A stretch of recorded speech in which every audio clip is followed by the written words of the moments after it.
تو یہ بات پروف ہوتی ہے کہ ہندو اور مسلمانوں کے درمیان جو اختلافات تھے وہ صرف سیاسی اختلافات نہیں تھے، بلکہ ان دونوں کے درمیان سوشل آرڈر کا کلیش بھی تھا، یعنی کہ ان دونوں کے رہنے سہنے کے طریقے، ان کا کلچر ایک دوسرے سے بالکل ڈفرینٹ تھا، تو اس لیے ان کا کوئی جوڑ نہیں تھا، کوئی کمپیٹیبلٹی ان کے درمیان نہیں تھی۔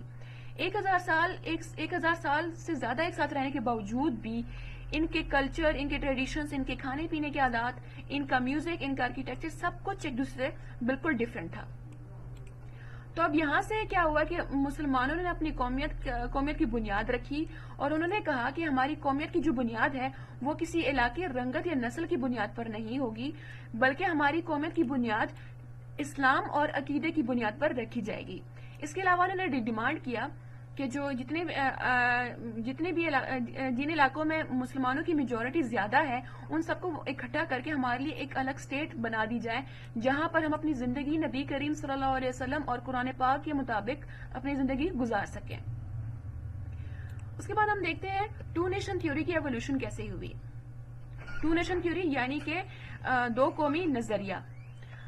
اگر ہم نیشن کی بات کرتے ہیں کہ مسلمان جو وہ ایک نیشن ہے، یہ کنسیپٹ جو ہے پاکستان بننے سے پہلے ہی یہ کنسیپٹ ڈیولپ ہو گیا تھا کہ جو مسلمان ہے وہ نیشن ہے۔ پاکستان جو ہے وہ نیشن ہوڈ کی کنسیپٹ کا پروڈکٹ ہے۔ یہ کافی امپورٹنٹ ہم سے کیوں ہے کہ پاکستان کیا ہے، وہ نیشن ہوڈ کی کنسیپٹ کا پروڈکٹ ہے۔ اگر ہم مسلمانوں کی قومیت کی آغاز کی بات کرتے ہیں تو جب سے اسلام سٹارٹ ہوا ہے تب سے ہی مسلمانوں کی قومیت کی آغاز بھی تب سے ہی ہوا ہے، اور انہوں نے اپنی زندگی اسلام اور قرآنک ٹیچنگز کے مطابق اپنی زندگی گزارنی شروع کی۔ اگر ہم ایگزیکٹلی بات کرتے ہیں کہ مسلمانوں کی جو قومیت کی جو بنیاد ہے وہ کب ہوئی، سب کانٹیننٹ کے اندر ایک انڈین تھے، انہوں نے اسلام قبول کیا، تب سے ہماری جو مسلمانوں کی جو قومیت کا آغاز ہو گیا تھا۔ پھر اس کے بعد کیا ہوا کہ ایک عرب تاجر آئے، انہوں نے ساحلی علاقوں کے اندر نیا مذہب انٹروڈیوس کروایا، یعنی کہ اسلام انٹروڈیوس کروایا۔ اس کے بعد محمد بن قاسم، پہلے وہ مسلمان تھے جنہوں نے انڈیا کے اندر کچھ علاقہ، کچھ حصہ، انڈیا کا کچھ حصہ انہوں نے فتح کر لیا تھا۔ وہ کون سا حصہ تھا؟ وہ سندھ تھا جو انہوں نے فتح کر لیا تھا۔ اس کے بعد محمد غزنوی آئے، انہوں نے 17 حملے کیے اور اسلام کا گیٹ اوپن کر لیا تھا۔ پھر اس کے بعد کیا ہوا کہ مسلم صوفی علی حجویری، میران حسین زنجانی یہ آئے، انہوں نے کیا کیا کہ جو انڈیا کے اندر مختلف پہلو تھے ان کو جو انڈیا کی سوسائٹی کے اندر مختلف پہلو تھے ان کو ریجیکٹ کیا اور اسلام کی ٹیچنگز کو پھیلا دیا۔ پھر اس کے بعد قطب الدین آئے۔ قطب الدین نے ہندوستان میں مسلسل ایک مسلم سلطنت کی بنیاد رکھی جو بعد میں سلطنت اور مغل سلطنت کی صورت میں برقرار رہی۔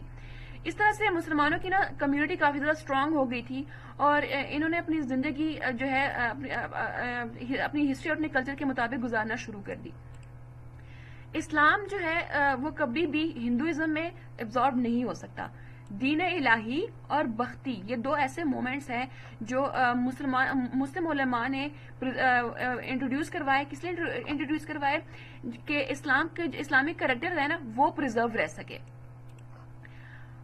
شیخ احمد سرہندی اور جتنے بھی باقی علماء تھے انہوں نے ان کاموں میں اپنا رول پلے کیا۔ اور اس کے علاوہ جو اگر ہم اسلام کی بات کرتے ہیں، اسلام جو ہے وہ ایکویلٹی اور جسٹس کی بات کرتا ہے، تو اس لیے کافی زیادہ لوگ جو تھے وہ اسلام میں کنورٹ ہو گئے تھے۔ جو برٹش تھے کیونکہ ان کے پاس انڈسٹریل اور سائنٹیفک ڈیولپمنٹ جو تھی وہ کافی زیادہ تھی، تو مسلمان ان سے ہار گئے تھے۔ وار آف انڈیپینڈنس یعنی کہ جنگ عظیم جو کہ 1857 میں ہوئی، یہ مسلمانوں کے لیے کافی زیادہ خطرناک ثابت ہوئی۔ کیوں؟ کیونکہ برٹش نے اس بغاوت کا ذمہ دار مسلمانوں کو قرار دے دیا تھا، اور ہندوز نے بھی ہمیشہ مسلمانوں کو پیچھے دھکیلنے کی کوشش کی ہے۔ اس سے مسلمانوں کو کافی زیادہ، اس کے بعد مسلمانوں کو کافی زیادہ موٹیویشن ملی، اور انہوں نے کہا کہ مسلمان جو ہے وہ ایک الگ قوم ہے، ان کی ایک الگ پہچان ہے، تو ان کے لیے اسٹیٹ ہی الگ ہونی چاہیے۔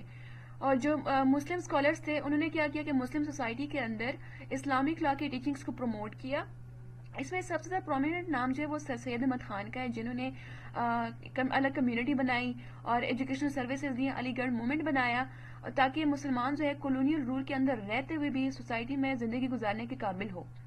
1885 میں انڈین نیشنل کانگریس بنی، اور یہ برٹش کے انڈر ہی بنی تھی۔ یہ کافی امپورٹنٹ ایم سی کیو ہے کہ انڈین نیشنل کانگریس کب بنی تھی؟ 1885 میں بنی تھی. اور کس کے انڈر بنی تھی؟ برٹش کے انڈر. کانگریس جو ہے وہ برٹش کے لیے کام کرتی تھی. تو سر سید احمد خان نے مسلمانوں کو کانگریس جوائن کرنے سے منع کیا تھا اور کہا تھا ان کو لگتا تھا کہ جو مسلمان ہے وہ اس پوزیشن میں نہیں ہے کہ گورنمنٹ کے خلاف کسی ایکٹیویٹی میں حصہ لے سکے. کیونکہ سر سید احمد خان کو کافی زیادہ یہ ڈر لگا رہتا تھا کہ ہندوز جو ہے وہ مسلمانوں کو ڈومینیٹ کرتے رہیں گے. پھر انہیں کیا کیا کہ 2 نیشن تھیوری کی بنیاد رکھی اور بعد میں آل انڈیا مسلم لیگ بنی. اور مسلمانوں نے کیا کیا کہ الگ اسٹیٹ کی ڈیمانڈ کر دی انڈیا سے. یہ بھی کافی امپورٹنٹ ایم سی کیو ہے کہ آل انڈیا مسلم لیگ کب بنی؟ 1906 میں بنی.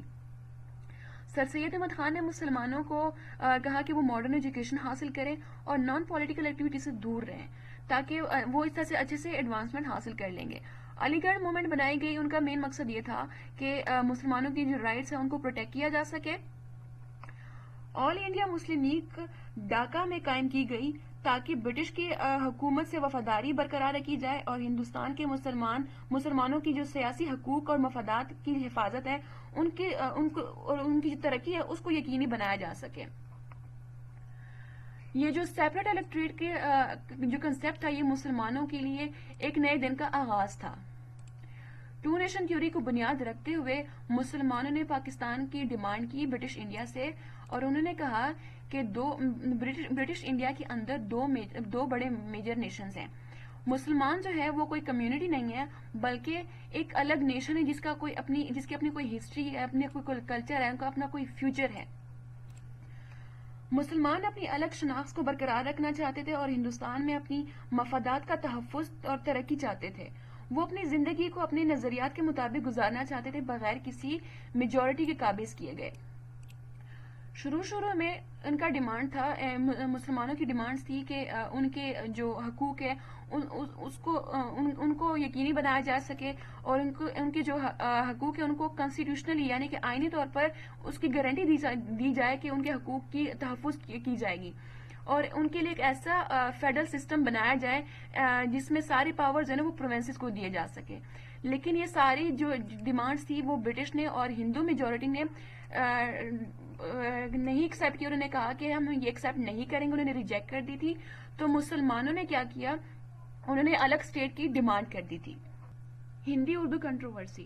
جیسا کہ آپ سب کو پتا کہ پہلے ہمارے پاس آفیشیل لینگویج جو تھی وہ اردو تھی اور ہندو چاہتے تھے کہ اردو کو ریپلیس کر کے ہندی کو آفیشیل لینگویج قرار دیا جائے.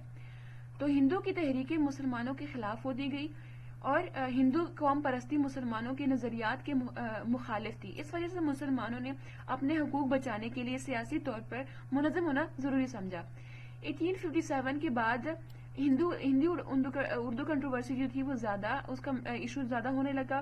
ہندو جو تھے وہ اردو کے خلاف تھے کیونکہ یہ مسلمانوں کی لینگویج تھی. ہندو نے ڈیمانڈ کیا کہ اردو کو ریپلیس کر کے ہندی کو آفیشیل لینگویج قرار دیا جائے. یہ ایکچولی ایک خلافت سٹارٹ کی تھی. جو بنارس کے جو ہندو تھے انہوں نے ایک خلافت سٹارٹ کی تھی 1867 کے اندر جس کا مقصد تھا کہ اردو کو ریپلیس کر کے ہندی کو آفیشیل لینگویج قرار دیا جائے. یہ یہاں سے بہت MCQs بن سکتے ہیں کہ اس خلافت کا مقصد کیا تھا. یہ خلافت کب سٹارٹ ہوئی تھی؟ 1867 کے اندر سٹارٹ ہوئی تھی اور اس کا مقصد کیا تھا کہ اردو کو ریپلیس کر کے ہندی کو آفیشیل لینگویج قرار دیا جائے. اور یہ کس نے سٹارٹ کی تھی؟ یہ خلافت بنارس کے ہندو نے سٹارٹ کی تھی. اچھا, ان سب ایشوز میں نا سر سید احمد خان نے پہلے ہی بتا دیا تھا کہ اگر ہندو اور مسلم ساتھ میں رہیں گے ان کا فیوچر کبھی بھی اسٹیبل نہیں ہو سکتا. ہندوز نے بہت کوششیں کی کہ اردو کو ریپلیس کر کے آفیسز میں نا ہندی بولی جائے. اب یہاں سے مسلمانوں کو زیادہ احساس ہونے لگا کہ ہماری اسٹیٹ جو ہے وہ الگ ہونی ہی چاہیے. مسلمانوں کی جو قومیت ہے انہوں نے کچھ اپنے رولز بتائے, کچھ اصول بتائے کہ ہمارا قانون اس کے مطابق ہوگا, یعنی کہ ہر شخص قانون کے سامنے برابر ہوگا, کسی بھی ذات, فرقے, مذہب یا علاقے کی بنا پر کسی کے ساتھ ناانصافی نہ ہو. اگر کسی کا ہر ایک شخص کو نا ایکویلٹی, ہر ایک سٹیزن کو ایکول اپرچونٹی دینی چاہیے. جس کا جو بھی مذہب ہے اس کو ایکول اپرچونٹی دینی چاہیے. جس کا ریجن, جس کا مذہب ڈفرینٹ ہے یا کلچر ڈفرینٹ ہے اس کو برداشت کرنا ہے. ہر ایک شخص کو ہر ایک شخص کو بیسک اس کے رائٹس ملنے چاہیے. اور اس کے علاوہ جو ہمارے پاس جو نان مسلمز ہیں ان کے رائٹس کی پروٹیکشن ہونی چاہیے اور ان کے مذہب کی بھی ان کو آزادی ملنی چاہیے. تو یہ تھا ہمارا لیکچر. اگر آپ کو ویڈیو اچھی لگی ہو تو لائک کیجیے گا, کمنٹ کیجیے گا اور اس کو اپنے فرینڈس کے ساتھ لازمی شیئر کیجیے گا. نیکسٹ لیکچر میں ملیں گے انشاءاللہ. تب تک اپنا خیال رکھیے گا. اللہ حافظ.